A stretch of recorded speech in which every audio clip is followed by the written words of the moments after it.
It's not the Rangers. The Rangers themselves are not the issue.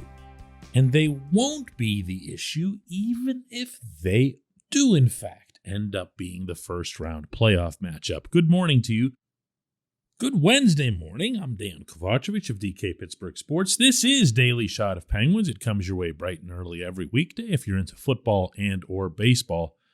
I also offer daily shots of Steelers and Pirates that I hope you'll check out. Rangers 3, Penguins 2.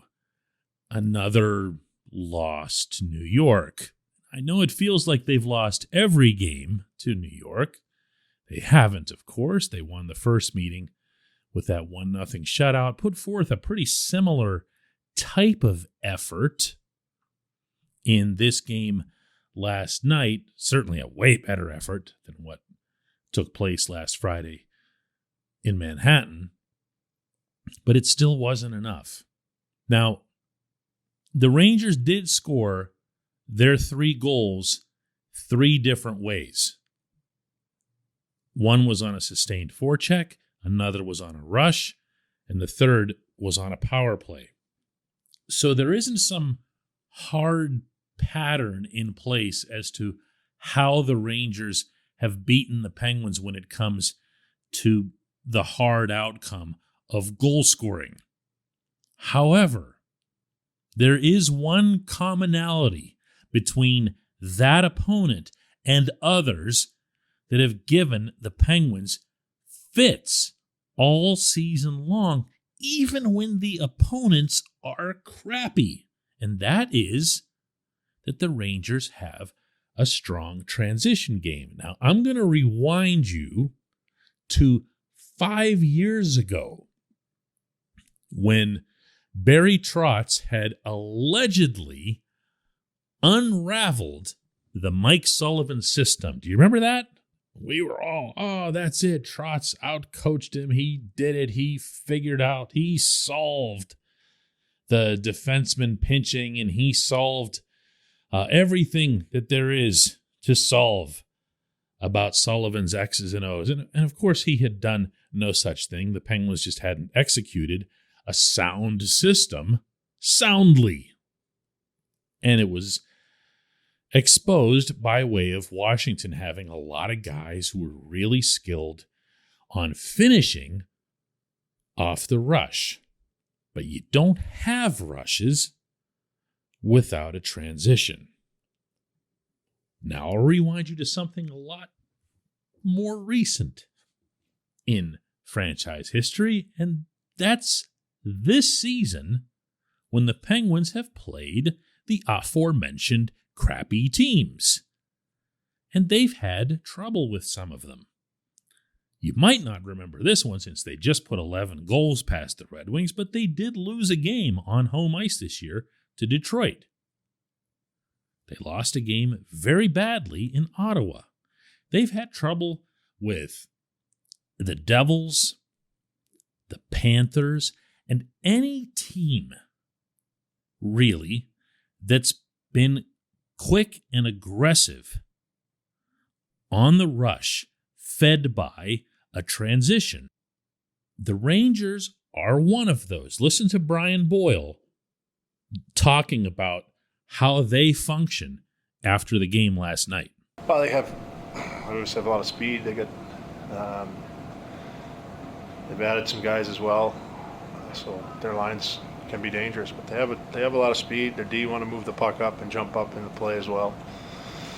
I think a lot of teams are like that now in this league. So it's taking care of it. You can't give them the puck easy. Make them take it from you. Make them defend a little bit. If you can get their whole team to come down and stop in their end, you can slow down their transition game a little bit. It's a matter of taking care of the puck against a team that wants to anticipate and jump, because it's tough to catch them if they get a step. He's right. That's it. That's what happens. The Rangers will take the puck and just go. And when they go, your team, your favorite team, is on its heels. And this team is never any good on its heels, which is why the head coach always preaches to play on your toes. This portion of Daily Shot of Penguins is brought to you by the good people at the Greater Pittsburgh Community Food Bank, where they're committed to providing food for all of our neighbors in need across Western Pennsylvania. They, in turn, need your help. Find out how $1 can be turned into 5 full meals for those in need. Visit pittsburghfoodbank.org. What does that mean, heels and toes? It sounds like a Wiggles song or something. What it represents on the ice is partially a strategy and partially an attitude. The attitude, probably in the chronological way, comes first. You've got to be thinking, we're going to be in this team's face. We're going to keep them from doing what it is that they want. The problem with that, the flaw in it, is that when the other team has the puck, you've got to be adept at defending over all 200 feet of ice. The Penguins still aren't that. That's why they remain, and Sullivan has conceded this much, a team that's better at defending just by having the puck. They're not great at the actual art of defending. That's how the Rangers were able to score not just the one by Brendan Schneider on the rush, but also the one on the forecheck by Frank Vetrano. So what's the solution for this? Well, there are different ways to address it, including tactically. Sullivan wouldn't be all that wild to talk about this, but even back in the Trotz has figured him out phase of his tenure in Pittsburgh, he was able to tweak a couple of things. He was able to say to Chris Letang, Brian Dumoulin, whoever, listen, it's a tie game. You know, that pinching, it's okay if you're 100%, go get it. But if you aren't, then don't. Because we'd rather have you defending in the event of a turnover than we would a forward. But for the most part, the thing that works against this is what you saw from the Penguins in the third period. If you look at the Rangers' peripherals, you will see that they are not a particularly good defensive team. They have a world-class goaltender, and he's part of their team. But the skaters in front of him aren't that great at minimizing shots, minimizing quality scoring chances. So what you have to do is play in their zone, in the New York zone, and emphasize intelligent offense. You know what you got out of your hockey team last night? It was not intelligent offense. There was precious little intelligence happening in that end. You saw overpassing, behind the back, blind this, blind that. You didn't see a team performing on offense the way it would in a playoff game. How did Pittsburgh score their goals? That's telling as well. Brian Boyle on a deflection. Boyle's one of those guys that you could see being really good in the playoffs, even if he doesn't score a ton in the regular season. Like, you wouldn't be surprised. Why is that? Goes to the net. Redirects a shot. Right behind him was Teddy Bluger. If Boyle hadn't gotten it, Bluger might have. That's a playoff goal. Sid on the power play. Gripped it and ripped it. Didn't overpass. Didn't overthink anything. Saw Jake in front. Saw the screen. Pow! There it went. Those are playoff goals. The Penguins were not intelligent. There, that's the phrase I'll use. Not intelligent, as opposed to dumb or idiotic and anything else that I actually want to say about how they performed in the attacking zone. They were terrible. They were terrible. That is what feeds a transition game, meaning the other guy's transition game.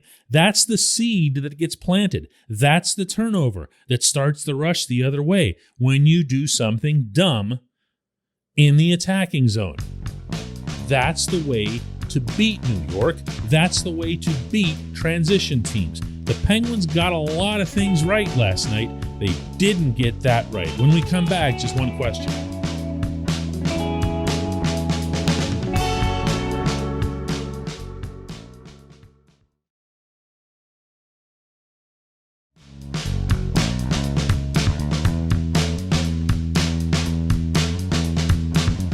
Today's J1Q comes from Brian Gluck, who asks, after watching the puck drop with Big Ben and Sid there, how much mutual respect and admiration exists among these two all-time greats who spent so many years together leading their respective teams in Pittsburgh? There's immeasurable mutual respect, I can tell you, in both directions. But I'd be remiss if I took it any further without also including Gino, who is a big Steelers fan. Sid is a big football fan. Sid is a fan of the whole sport. He follows everything. And of course, he backs the Steelers. We've seen him do that in person at Heinz Field, just as we've seen Ben and other Steelers make it over to PPG Paints Arena. But Gino is all Steelers. I mean, he is really, really into it.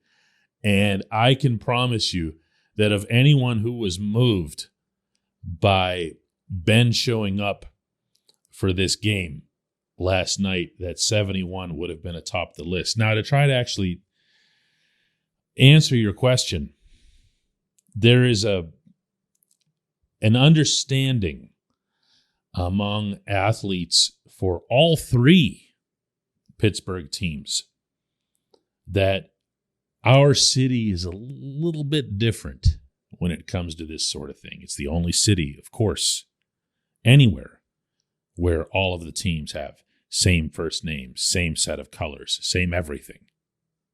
All play pretty much a stone's throw apart from each other in our downtown area. I know that over the years, this was pre-COVID when there were open locker rooms across the board, Ben would ask me questions about the Penguins or about hockey in general. It was never his number one interest outside of football. He played baseball all the way through college, was actually really good at it. Also played some hoops. But he's been in our city for a big, big chunk of his life. In fact, the majority of his life. And anybody who knows how NFL players train knows that they're the only ones between the Steelers, Penguins, and Pirates who all stay in Pittsburgh year-round. They really don't have a choice. The facilities that they need to use are over on the south side. And although they do some training elsewhere, most of it's done around here. So Ben was going to be naturally closer to the Penguins than vice versa for that reason alone. Now, Sid's kind of funny. He was a little different. Again, going back to when locker rooms were open, I had this, I don't want to call it a tradition or something, but just this pattern, especially after home games where he and I would just engage in some casual conversation, almost never about hockey. It'd be about, if we were on the road, something about some component of the city that we were in.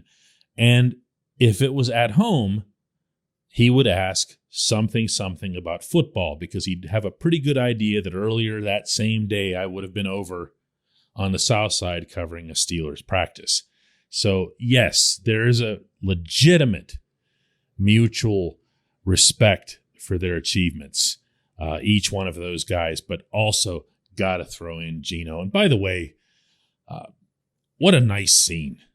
You know, I'm one of those suckers for the whole same first name, same colors thing. I always have been.